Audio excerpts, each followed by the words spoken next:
tahlil. Itu tahlil. Ibarat sebagai sedekah. Ini dia the one you're talking about before the burial. Okay, the burial. So over here is prepare some food. Over here is saying you prepare some food is not recommended. Kadang-kadang kita ada makan, betul? Okay, over here the message is telling us is that makanan ini yang dibuat oleh orang yang dalam penderitaan.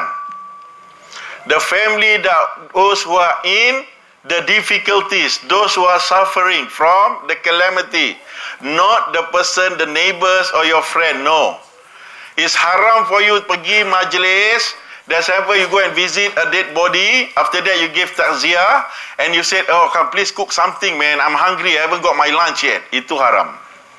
Itu haram. Tapi if you come in over there, suddenly his friend, his close friend, relative offer you some drinks. Can you boleh minum tak? Boleh ke tidak? Depan mayat ni. Boleh. Minum lah. Nabi tak pernah kata jangan minum depan mayat, tak ada. Minumlah pasal orang dah offer. Yang tak boleh, you pergi minta tuan rumah sediakan air. Itu haram.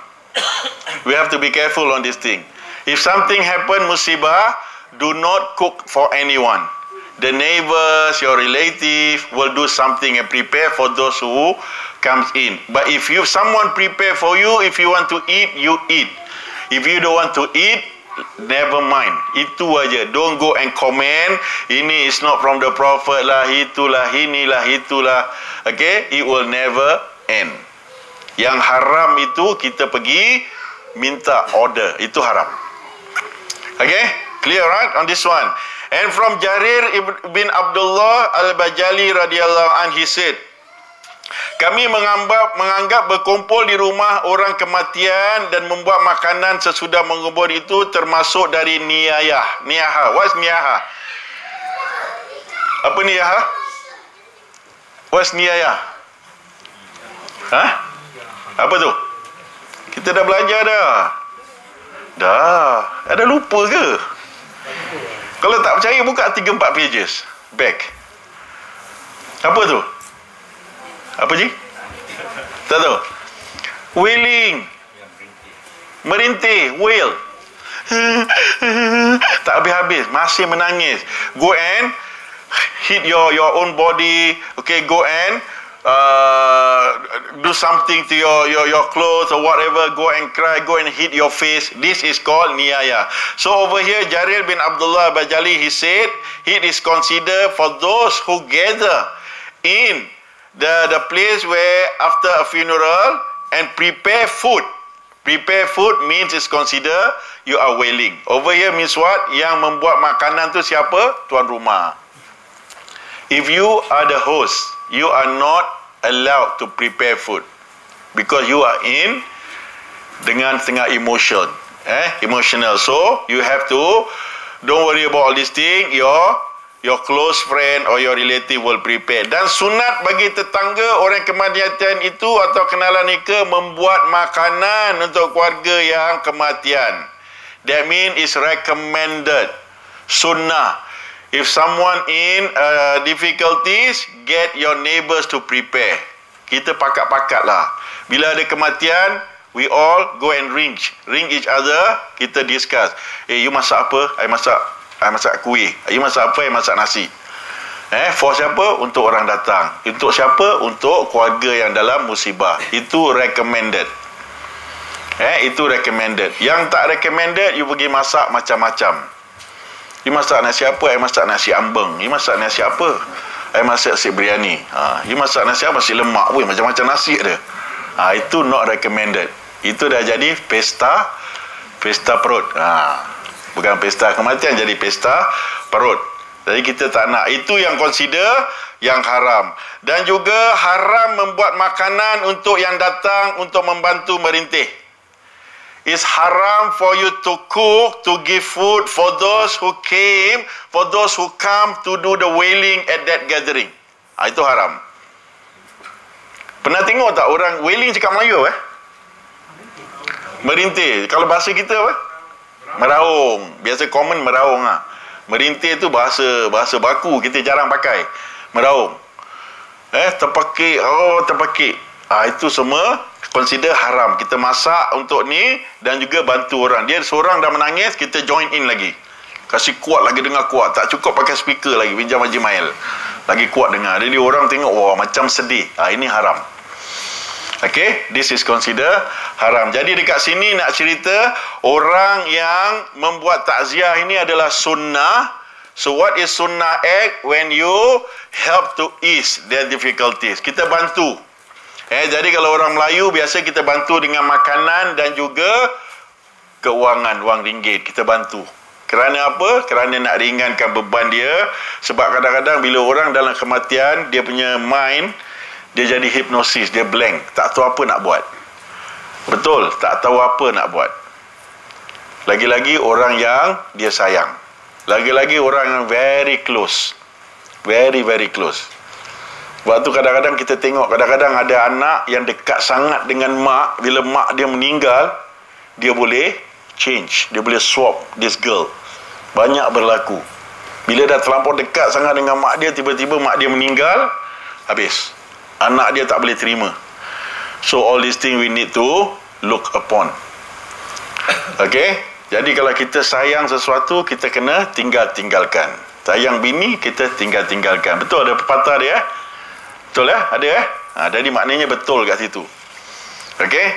Jadi bukanlah tinggal lama-lama, bukan.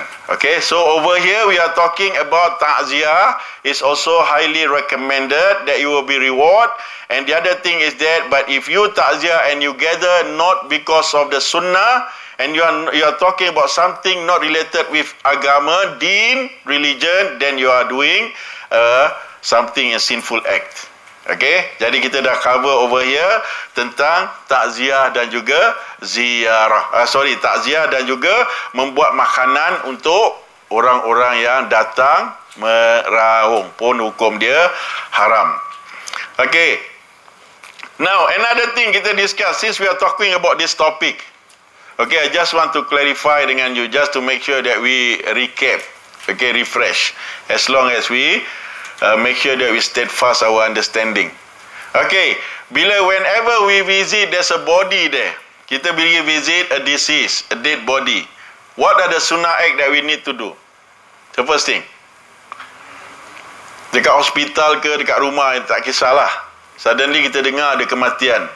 What the first thing that you do when you go and visit him or her? Just a refresh. Apa dia sunnah dia? The first one. Innalillah, kita dengar lah. Bila kita dah sampai sana, what's the second one? The sunnah act recommended when you go and visit a dead body. You need to know, my dear young men, all the elders here are going to go, so you're going to come and visit us. So what's the first thing? After you say innalillah, after that what do you do? Buat apa bang? Fatihah. Betul? Betul ke tak? Semua 50-50 je ni. Boleh. Main suara, when you reach there, make doa. Simple aja. Why you worried? Don't worry, no one test you on that day. Don't worry. Okay? Just to make sure that when you be there, make sure you 100% sure. Bukan banyak lah. Sometimes I went, ada orang yang datang, dia tak tahu apa nak buat. Dia ikut-ikut. He just follow what people buat. Orang buat, dia pun pergi buat. Duduk sebelah mayat, dia buka, dia tengok, tak tahu apa dia baca. Lepas tu dia tutup balik. Ada macam gitu. Yang ada pula, dia tak tahu, dia pergi tengok, dia buka, sekali perempuan tak pakai tudung. Apa nak buat? What about mayat? Kena pakai tudung tak? Bu, oi, tenung ni semua ni. Mayat perempuan kena pakai scarf ke tidak? Kena pakai. Hukum dia wajib. Bila ada orang perempuan meninggal, orang perempuan, the first thing dia, kalau kita kena tutup mayat dia, make sure dia pakai tudung. Boleh tak laki-laki pergi tengok? Boleh? Boleh ke tidak? Pakai tudung boleh. Dah pakailah. Pakai boleh. Kita boleh tengok, kita doakan. Okey, tapi jangan dekat-dekat. Jangan dekat-dekat. Kalau laki-laki dengan laki-laki, sunat dekat-dekat. come close to dia punya face, kita doakan. Kalau lagi perempuan tak sunat kita dekat-dekat, kena jauh. Sebab apa? Nak elakkan fitnah. Okey, jadi kita doakan aja. Kita doakan, nak baca apa, bacalah. Itu kalau perempuan. Ada yang tempat pernah saya pergi, perempuan tu tak pakai tudung. Diorang tak tahu apa nak buat. Berlaku juga. Bukan diorang, it's not that they do not know. They just blank what to do. There's a body of a female, they just cover like that, and everyone come and look at the body, dia tak pakai tudung. Cepat-cepat kita kena cakap, no, you have to cover normal macam dia pakai tudung. Cover whatever you can. Ini semua kita kena tahu. Okay, so this is very important. So after that you make dua to the deceased. What is another act of sunnah that we need to perform when we go and visit the dead body? Pasal apa? Console the family member and to make sure that the body has been organized to do the funeral. Itu very important. Jangan semua orang datang doa aja semua buat bodoh. Pun tak boleh juga. There must be someone who have to look after dia punya burial. KMIB ada selamat lah. Kalau KMIB tak ada macam mana? Haji Osman pergi holiday selalu. Presiden dia tak buat selamat. Okay, so in the other words, someone need to organize for the funeral. Itu sunnah. Jangan semua orang pergi doa, baca yasin, baca tahlil ke apa, mayat terbiar macam gitu. Itu pun jadi berdosa. Tak ada orang uruskan. So this is something that we just recap, refresh. Kerana apa? Kerana kita semua akan jadi mayat dan orang akan datang tengok kita. Dan orang akan tengok kita. And the best thing is that apabila kita bertemu dengan mayat yang pertama sekali, if you are the earliest person to come to the body, okay, is sunnah act is there for you. Always make sure you move around his hand, his leg, exercise to make sure that the blood circulation doesn't block his hand. Cepat-cepat. If you can massage, you massage. Itu sunnah. Lepas tu tangan dia taruh macam gini. Itu sunnah. Okey, lepas tu kalau baju dia kotor, tukarkan baju dia. Sunnah. Jangan dia pakai baju kerja lagi. Baju kerja kotor-kotor kita tutup, tak boleh. Sunnah kita kena potong baju tu, pakaikan baju yang dia selalu pakai buat ibadah. Itu pun sunnah. Kalau dia baju kurung, biasa dia pakaikan. Sampailah funeral, the burial is happening, go and do the cleaning and after and so on. Tapi bila you the first person, pakaikan. Okay? Especially kalau kita dengar dekat hospital ada orang meninggal, standby. Kalau ada siapa yang tengah sakit, standby baju yang dia selalu pakai, standby. Jadi dia dah pakai baju yang ada kelebihan. Sebab apa? Bila baju pakai yang dia buat ibadah itu ada kelebihan dia. Ada kelebihan dia. Ambil daripada siapa? Daripada Saidina Abu Bakar As-Siddiq. Apabila dia nak wafat, dia kata kepada anak dia. Siapa anak dia? Aisyah radhiyallahu anha. Dia kata, Aisyah kata, Abi, aku pakaikan baju baru daripada Yaman. No, pakaikan aku baju yang aku selalu pakai dengan Nabi sallallahu alaihi wasallam. Apa makna dia? Ulama kata dia nak ambil kelebihan. Baju tu ada kelebihan dia. Dan baju baru untuk orang yang hidup, dia kata. Baju yang lama ni untuk orang yang mati. Itu kata Saidina Abu Bakar. So dekat situ nak cerita tentang kelebihan. Baju-baju yang kita buat ni pun ada, buat ibadah ada kelebihan dia. That's why I told you few times, try to differentiate. This is my uniform for classes. This is my uniform for reading Quran. This is my uniform for prayer. This is my uniform for socialize. So all these things kita ada different uniform. Jangan semua sama je. Okay? Jangan. Itu pun this is one of the recommended act. Alright. Wallahu alam bisawab. Any question about this one? We stop here for this topic. InsyaAllah next week we talk about ziarah kubur. We go on page 583.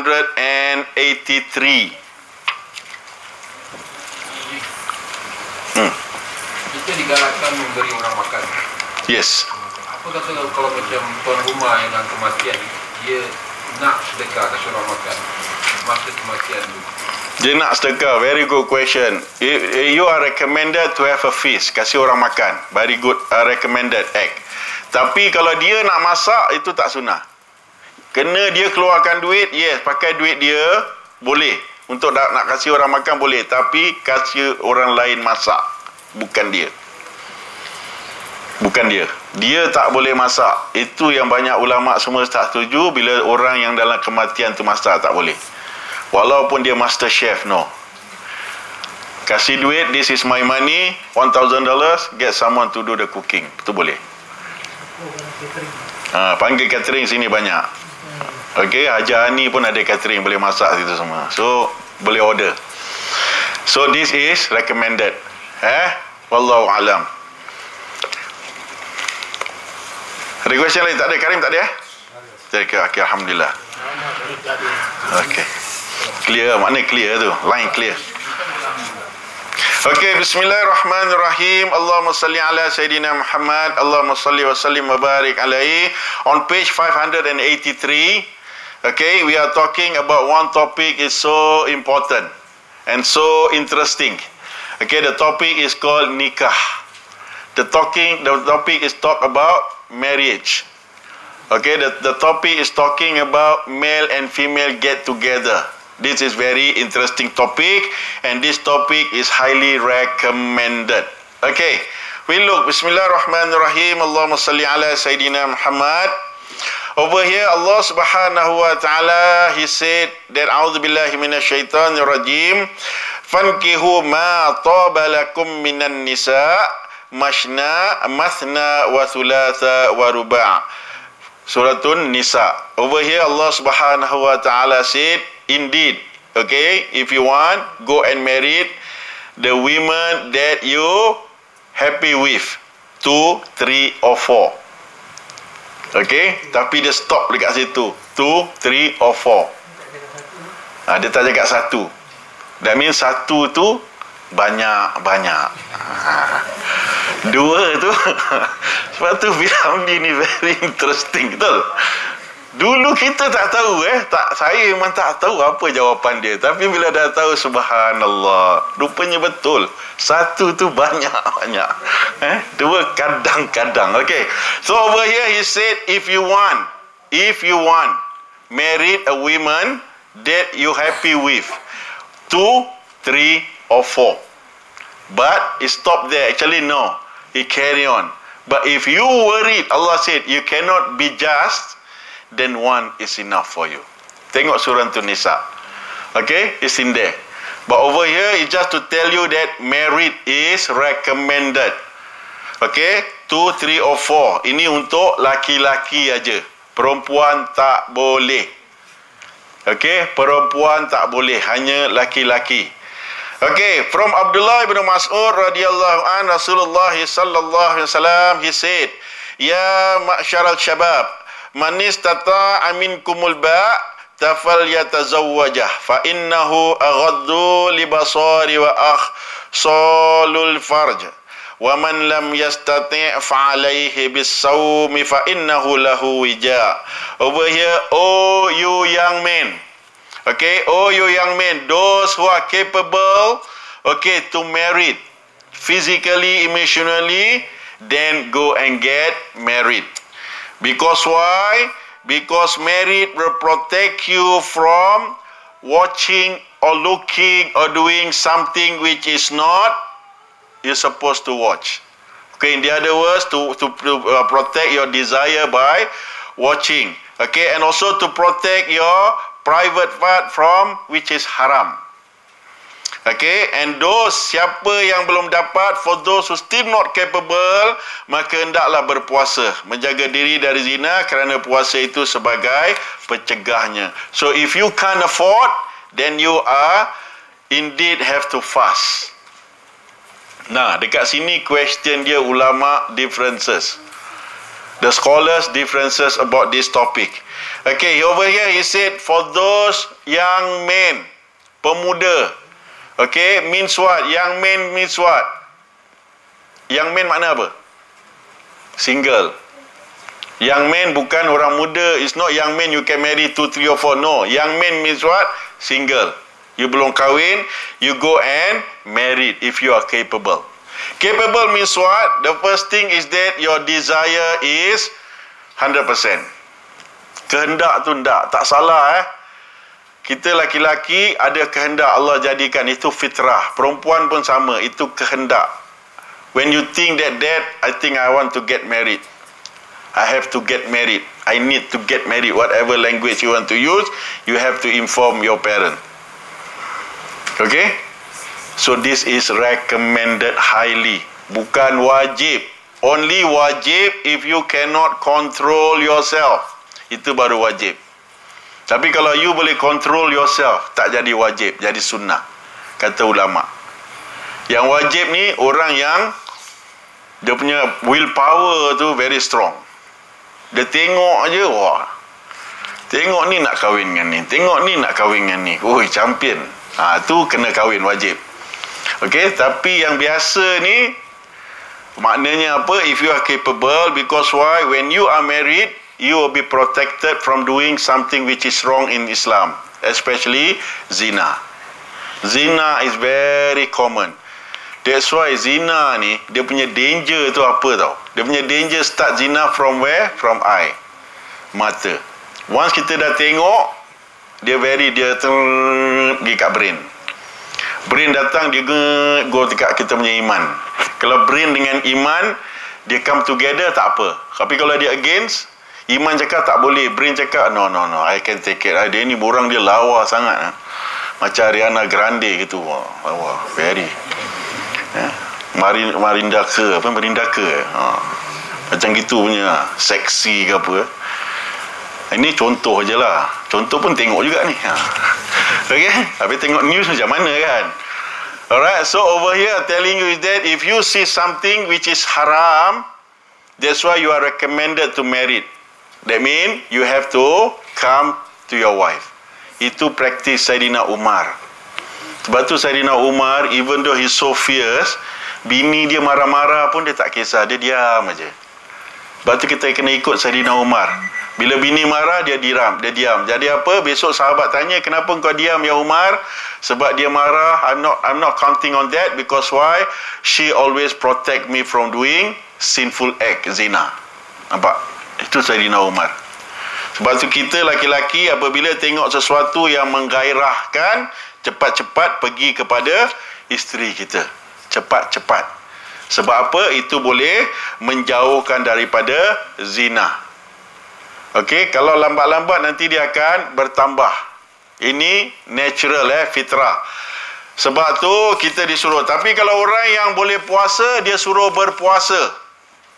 Kalau orang boleh berpuasa, dia suruh puasa. Tapi kalau dia kehendak banyak, hendak kahwin, kita suruh puasa, jadi haram. Anak cakap, Pak, I nak kahwin lah Pak. Tak boleh, you puasa sudah. Puasa. Pak, apa lama nak puasa? Bapak boleh kahwin, aku tak boleh kahwin. Habis kecoh. Tak boleh, itu jadi haram. Okey? Puasa ni hanya kalau kita orang yang betul-betul tawaduk lah. Ada juga ulama-ulama dulu, awliya-awliya yang tak kahwin ada. Pasal apa? Dia nak dekat diri dia dengan Allah. Dia tak nak orang lain campur. Boleh, pasal dia boleh kontrol. Itu boleh. Tapi kalau Yesek suruh anak puasa, tak jadi lah. Itu is not dia punya getaway. Dia punya getaway adalah kena kahwinkan. And from Abu Umamah radhiyallahu an, Nabi sallallahu alaihi wasallam ada berkata yang bermaksud, kahwinlah kamu maka aku akan menjadi banyak dengan kamu di hadapan umat, dan kalian jangan meniru pendeta-pendeta Kristian. Rasulullah sallallahu alaihi wasallam, he said, go and get married. When you have so many children, I will be so proud and you will be with me in the day of Qiyamah, and do not follow the acts of the priest. The priest, they do not marry. Sebab tu priest tak kahwin. Sebab tu dia got problem dengan dia punya social problem. Pasal dia tak kahwin. Human being Allah jadikan, kita semua ada nafsu, betul? Betul lah Semua ada nafsu, laki-laki dan perempuan. The only problem, you know how to control your desire. Itu aja. Yang jadi masalah kalau kita tak boleh kontrol. Itu aja. And from Abu Hurairah radhiyallahu an, Nabi sallallahu alaihi wasallam ada berkata, siapa yang suka pada syariatku, hendaklah mengikut sunnahku, dan daripada sunnahku ialah kahwin. Nah, siapa yang nak ikut sunnah Nabi, dia disuruh kahwin. Dia suruh kahwin. Nah, question dia sekarang, example lah, just a very common question. Am I ready to get married? Young man lah, bukan you all, bukan, young man. Am I get ready to get married when my financial is not established? What's the answer? Huh? Yes or no? Dia punya financial is still building up, but it's not enough. What do you think, boys? You still can get married or not? Yes or no? What do you think, abang?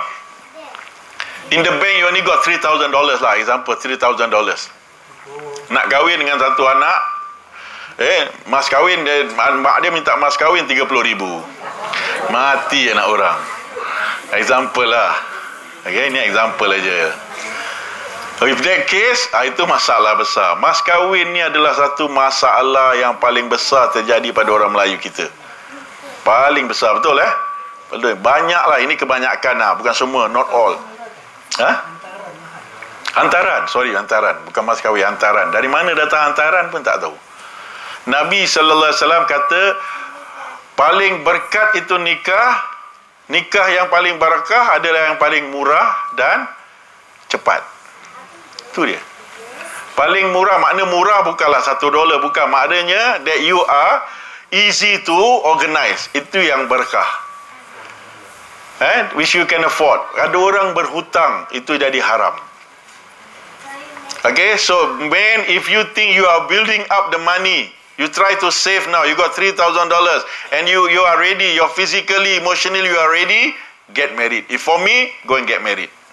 Kerana apa? Orang yang kahwin, Allah akan beri dia rezeki. Allah will provide you with your rizq. Okay, Allah will provide you.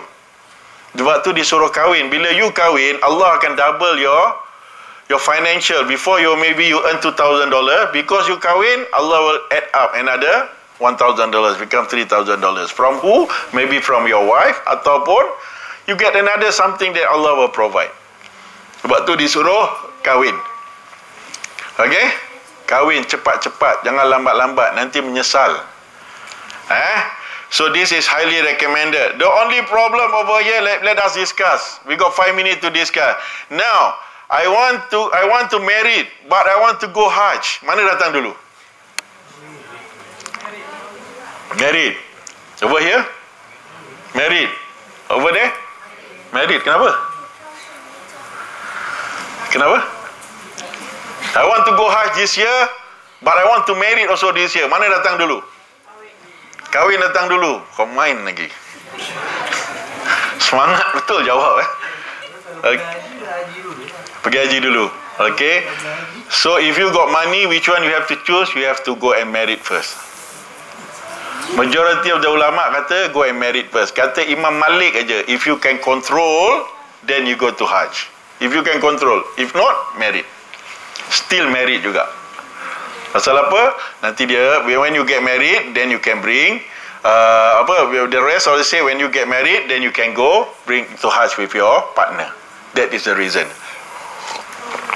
Okay, so in the other words over here, kahwin is very, very, very highly recommended, and it become compulsory for those who cannot control yourself. Okay, ada satu topik saya nak bring up. Dulu saya pernah pergi belajar tentang ni, tapi pasal it's a bit open, tak tahu macam mana nak bring up. But this thing is very common. Sometimes the youth ask me, saya tak tahu macam mana nak tanya this question to you all lah. I'll check with our president, is it appropriate for me to talk about this topic. Okay, we carry on this one. The bottom one, jika seseorang telah kahwin, from Anas radhiyallahu an, Nabi sallallahu alaihi wasallam berkata yang bermaksud, jika seorang telah kahwin berarti ia telah mencukup separuh dari agamanya, maka hendaklah bertakwa pada Allah dalam menjaga sisanya yang separuh.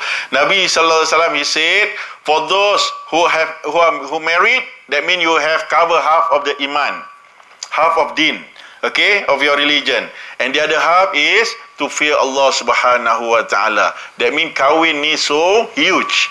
Setengah of the deen you dah cover. And on the next page, the top one over here, the last one, Rasulullah SAW, he said, he against, okay, for those who want to be alone and who want to get married. Nabi tak kasih. If you got money, Okay, you capable physically, emotionally, everything solid, and you don't want to get married. Itu jadi Nabi melarang. Melarang dekat sini apakah dia haram? Dia haram dekat sini kalau kita tak kahwin tapi kita buat benda yang haram dekat luar, jadi haram. Apa tu? Kalau tak dengar? Oh, kalau belum jodoh. Belum jodoh is okay. What I'm saying, you got money, you are financially everything capable, tapi you tak nak kahwin. You ada joli, enjoy social dengan perempuan lain. Itu haram. Okay, but you can control yourself. Belum ada jodoh ke apa. Jodoh sebenarnya ada. Kena cari. Kena cari, lepas tu kena tanya. Jodoh ni dia tak akan duduk datang. No. Jodoh you kena datang. Dad, besok Sunday kan, Dad, have breakfast together. Dad, I think I'm ready to get married, Dad. Cakap terus terang. Bapak tanya, duit kau dah berapa? How much you have? Okay, we discuss lah. Okay, itu semua simple. Nak kahwin, just bilang. Tapi yang masalah dia apa? Kita tak nak kahwin, kita nak ada partners. Itu jadi berdosa kalau yang itu. Okey, yang menyendiri dekat sini adalah apa? Nabi melarang orang yang capable tapi dia tidak mau berkahwin, dia nak enjoy aja. Ada tak orang macam tu? Ada Dia selalunya orang ada duit, hidup dia enjoy. Okey, dia tak nak kahwin. Nah, itu yang jadi haram dan berdosa. Dan betul tak betul tu? Betul. Okey, jadi insya-Allah wallahu alam kita stop sini dulu. Okay, yang mana we are talking about, the first topic is about ta'ziyah, and the second topic is about nikah. Okay, so nikah is highly recommended for those who are capable and for those who are desire. Okay, it's highly recommended, and is sunnah for you to get married. Apa tu? Alright, so this is something that we discuss today, insyaAllah.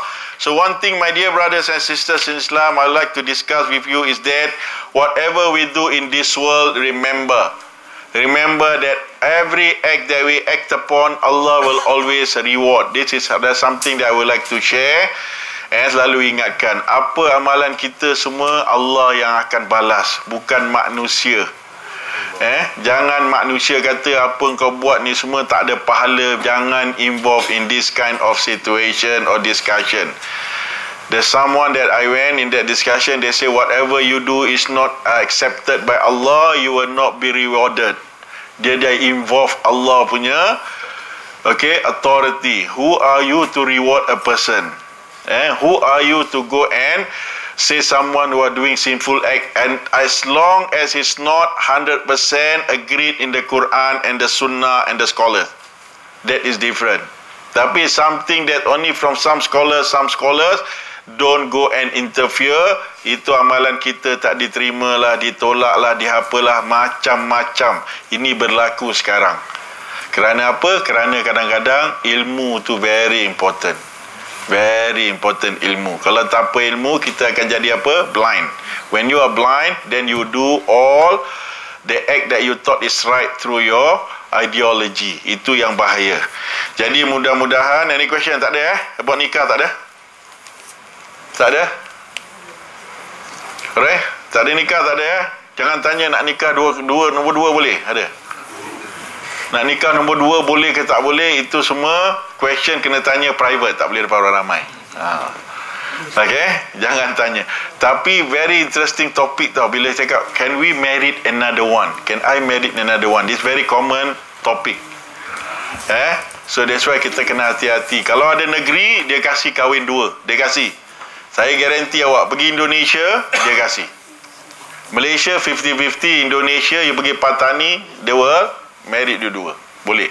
Syarat dia apa? You akan menyampaikan ilmu kepada diorang. Boleh. Betul. Dah tahu, dah belajar kan kitab ni, pergi sana, Sheikh, I want to open up this class, this book. Duduk sana setahun. Diorang akan offer you kahwin. Boleh. Kat sana ada. Bukan syndicate, bukan. To make sure that you stay there. That is the reason. To make you comfortable to live in that area. Itu pun ada juga berlaku. Jadi wallahu alam bisawab. Mudah-mudahan Allah terima segala amalan kita, Allah perbetulkan kesalahan kita, dan Allah tunjuk kita jalan yang benar, dan Allah terima juga amalan adik-beradik kita, anak-anak kita dan kedua bapa kita, dan Allah rahmati semua umat Rasulullah sallallahu alaihi wasallam. Insyaallah kiramil Fatihah. A'udzubillahi minasyaitonir rajim. Bismillahirrahmanirrahim. Alhamdulillahirabbil alamin arrahmanir rahim maliki yaumiddin. Iyyaka na'budu wa iyyaka nasta'in. Ihdinas siratal mustaqim. Siratal ladzina an'amta 'alaihim ghairil maghdubi 'alaihim waladdallin. Amin.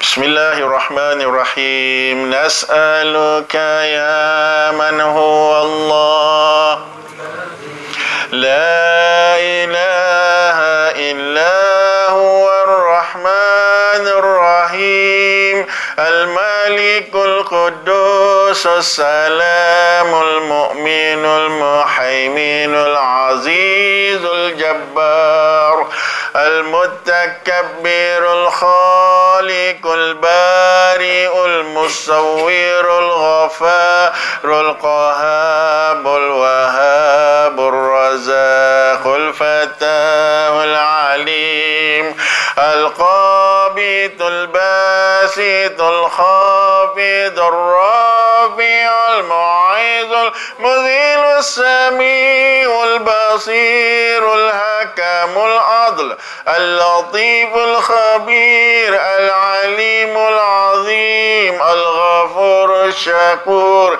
العلي الكبير الحفيظ المكيد الحسيب الجليل الكريم الرقيب المجيب الواسع الحكيم ودود المجيد الباعث الشهيد الحق الوكيل القوي المتين الولي الحميد المحسن المبدع المعين المحيي المؤمن ذو الحي القيوم الواجد الماجد الواحد الصمد القادر المقتدر المقدم المؤخر الأول الآخر الظاهر الباطن الوالي المتعال البار التواب المنتقم العفو رؤوف المالك المذل الجلال والإكرام المقسط الجامع الغني المغني المانع الضار النافع النور الهادي بديع الباقي الوارث الرشيد الصبور الذي ليس كمثله شيء وهو السميع البصير اللهم صل أفضل صلاة على أسعد مخلوقاتك سيدنا محمد وعلى آله وصحبه وسلم عدد معلوماتك ومداد كلماتك كلما ذكرك الذاكرون وغفل عن ذكره الغافلون. Bismillahirrahmanirrahim. Alhamdulillahirabbil alamin. Allahumma salli ala sayyidina Muhammad. Allahumma rabbana taqabbal minna du'ana salatana amalina innaka antas samiul alim wa tub alaina ya maulana innaka antat tawwabur rahim. Rabbana la tuzigh qulubana ba'da iz hadaitana wa hab lana min ladunka rahmah innaka antal wahhab. Allahumma rabbana zalamna anfusana wa lam taghfir lana wa tarhamna lanakunanna minal khasirin. Allahumma rabbana atina fid dunya hasanah wa fil akhirati hasanah wa qina عذاب النار وقنا عذاب النار وقنا عذاب النار ودخلنا جنة الأبرار يا عزيز يا غفار يا رحمن يا رحيم وصلى الله على سيدنا محمد وعلى آله وصحبه أجمعين والحمد لله رب العالمين. سبحانك اللهم وبحمدك أشهد أن لا إله إلا أنت أستغفرك وأتوب إليك. اللهم صل على سيدنا محمد. اللهم صل وسلم وبارك عليه. السلام عليكم ورحمة الله وبركاته.